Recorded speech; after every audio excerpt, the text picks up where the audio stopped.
The car accident was a blur, a symphony of shrapnel flying across the highway, the debris of at least 3 vehicles. At the time, I didn't know who was at fault or what exactly happened. I just knew pain. Immense, searing pain. I was in and out of consciousness for a while, but I can put together a picture of the following hours. However murky, the moments I do remember will be forever etched into my memory. I first came to on a gurney in the hospital, rushing through a brightly lit hallway. There was some chatter about my condition, none of it promising. A simple but ominous sentiment from a nurse stuck out and stayed with me until I was sprawled out in the operating room. This doesn't look good. Shaking on the table, I recall more bright lights, as well as the beeping of medical machinery all around. Many doctors and nurses were at my side, scrambling to keep me alive. Though my mind was an utter mess, I don't remember thinking that this was the end of my story. Between the intense injuries and panicked doctors, I could tell my death was right around the corner, waiting to take me. My life didn't flash before me, and I didn't think of my loved ones left behind. There wasn't enough time for that. I simply succumbed to an endless slumber and closed my eyes as a flat line rang through the room. My eyes were fogged, but I could make out the shape of a tunnel ahead. At its end, a light.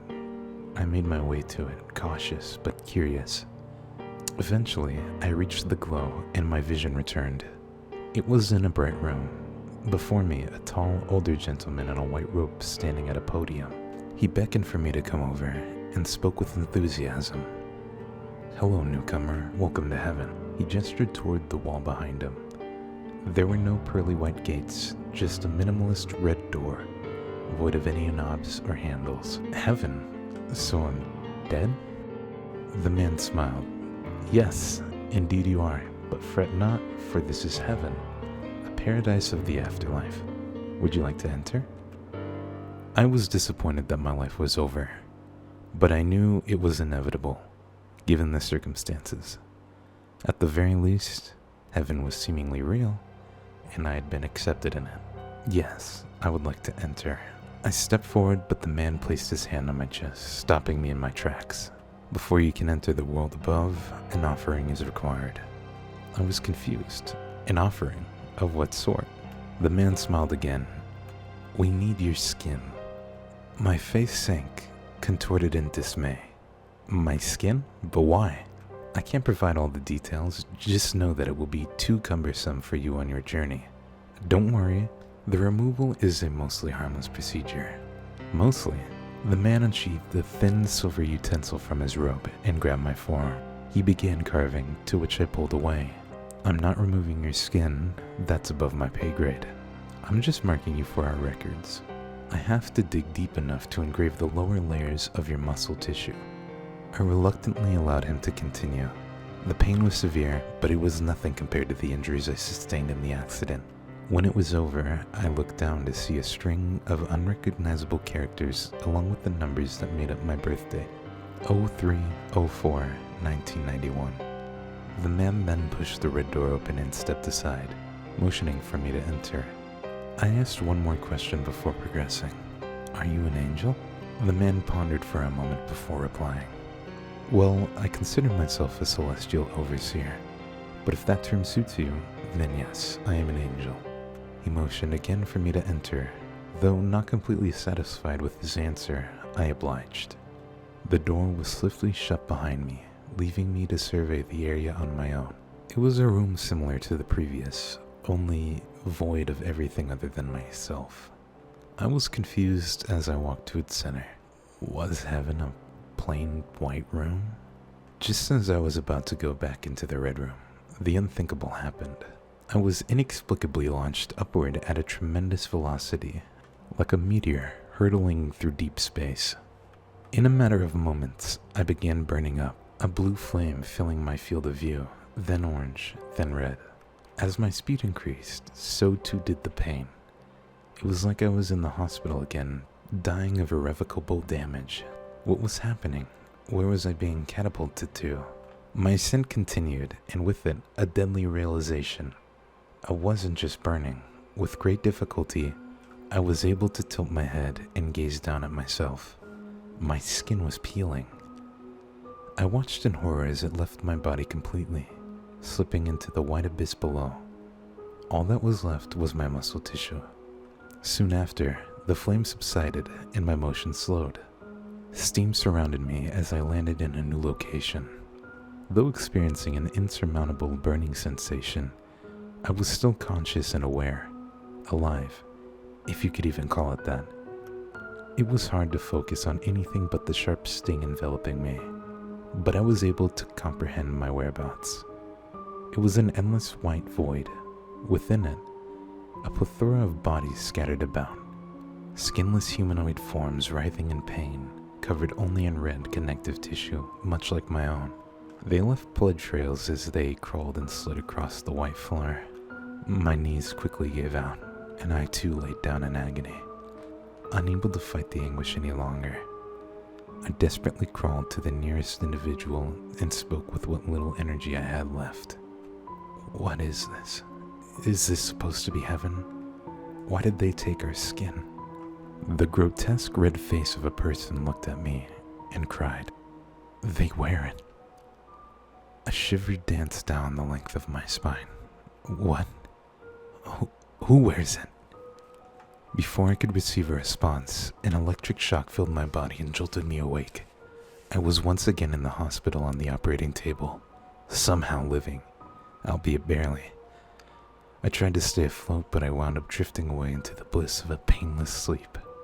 I awoke in a bed, bandaged up from head to toe. My injuries still stung, but not quite as much as before.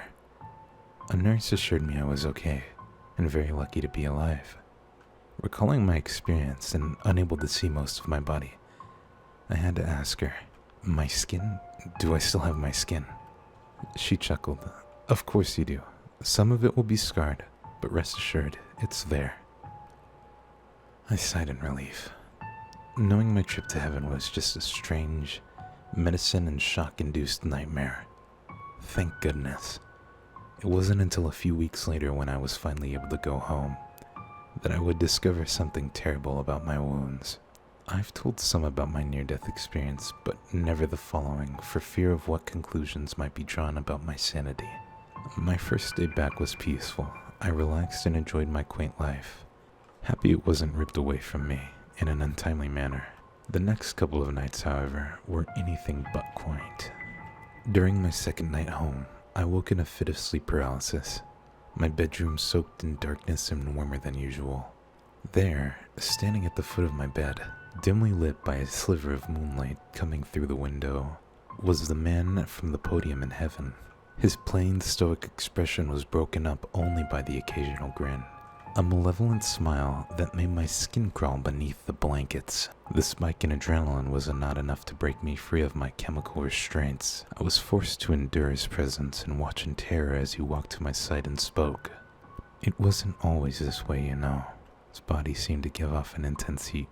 Heaven truly was a remarkable place, a world where mortals spent their afterlives in prosperity. The man grabbed my wrist. It burned, but I was unable to react. Thousands of years of routine breeds of fierce boredom. We were born up there, never knowing what it was like where humans roamed. A need grew within us, a craving to explore the world outside of our realm. He picked off a piece of melted flesh and waved it under his nose like a glass of wine, inhaling the aroma.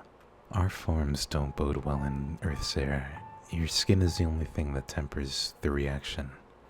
Otherwise we would break down and disintegrate. He spreads the piece of flesh onto his arms, creating a thin layer of protective paste. The heat dissipated. "You've been marked. We need you back."